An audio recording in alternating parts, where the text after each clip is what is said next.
چچا چمن محلے کے سب سے کنجوس آدمی تھے۔ ان کے گھر کوئی مہمان چلا جائے تو رسمی گفتگو کے بعد پوچھتے چائے تو نہیں پیئیں گے نا؟ نقصان دہ ہے، ہاں شربت تھوڑا گرم ہے، چلے گا کیا؟ کیک بسکٹ والی دکان ابھی بند پڑی ہے، کیا کروں؟ سموسے والا تو ابھی تیل گرم کر رہا ہے، اسے بھی سموسے بنانے میں کافی وقت لگے گا، آپ کہاں اتنی دیر بیٹھیں گے، وغیرہ وغیرہ۔ مہمان بیچارہ یہ سن کر شرمندہ ہو جاتا تھا۔ ایک دن دوپہر کو کسی فقیر نے ان کے گھر کا دروازہ کھٹکھٹایا۔ چچا چمن نے دروازہ کھولے بغیر پوچھا، کون ہے؟ فقیر بولا، بیٹا مہربانی کرو، مجھے 10 روپے دے دو، میرے پاس سالن ہے، روٹی لے کر کھا لوں گا۔ تو اس پر چاچا چمن نے بولا، جاؤ جاؤ دفع ہو جاؤ، نہیں ہے میرے پاس پیسے، پتہ نہیں کہاں کہاں سے ایسے بیکار لوگ آ جاتے ہیں مانگنے کے لیے، کھانے سے دل نہیں بھرتا۔ چاچا چمن نے بیچارے فقیر کو خوب باتیں سنائی۔ فقیر مایوس ہو کر آخر اس کی زبان سے بددعا نکلی، اللہ تجھے ہمیشہ کھانے سے دور رکھے گا، تو بھی کچھ نہ کھا سکے گا، اتنا کہہ کر وہ چلا گیا۔ چند روز بعد چاچا چمن کے معدے میں شدید درد اٹھا۔ درد اتنا شدید تھا کہ وہ تڑپ اٹھے۔ گھر والے ان کو اسپتال لے گئے۔ اسپتال میں چچا چمن کے مختلف ٹیسٹ ہوئے، آخر معائنہ جا کر معدے پر ٹھہرا۔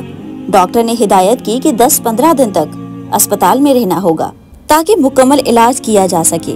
اسپتال سے گھر واپس آئے تو کمزوری سے نڈھال تھے، بہت برا حال تھا، کوئی چیز ہضم نہ ہوتی تھی، دہی بھی کھاتے تو الٹی ہو جاتی، ڈاکٹر کے پاس جاتے تو وہ کہتا بد پرہیزی کی وجہ سے۔ یہ سب ایک رات سوچتے سوچتے انہیں نیند آ گئی۔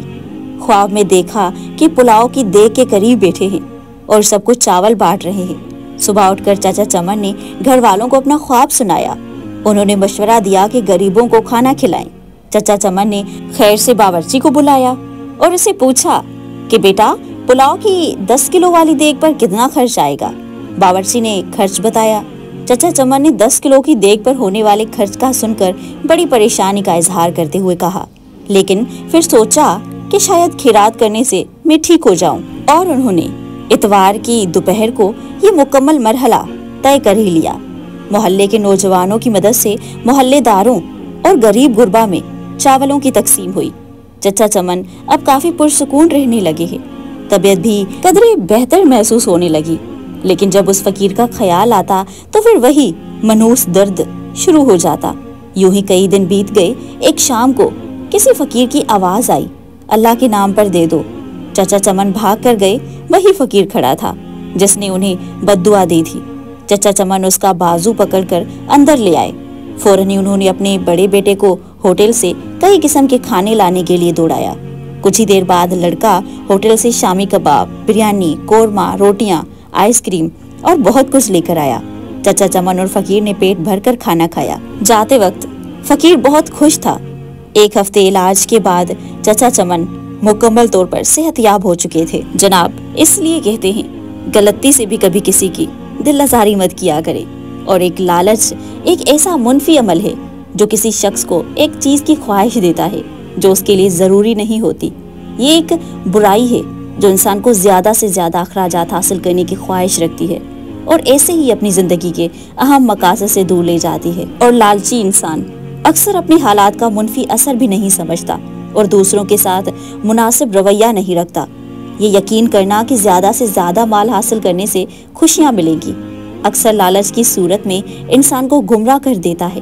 لہٰذا ہمیں لالچ کے ساتھ محتاج رہنا چاہیے اور اپنی زندگی کو اصل خوشی کی حقیقت کی طرف لے جانے کی سمت میں ہدایت کرنا چاہیے۔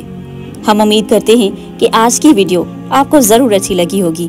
اگر ایسا ہے تو ہماری ویڈیو کو لائک کیجئے، کامنٹ ضرور کیا کریں، ہمارے چینل سدرا کے ساتھ کو سبسکرائب کیجئے اور یہ ویڈیو اپنے کانٹیکٹ لسٹ میں سے کسی ایک انسان کو ضرور شیئر کیجئے گا۔ اپنے بچوں کا خیال رکھیے، ہمیں اپنی دعاؤں میں یاد رکھیے۔ جزاک اللہ خیر۔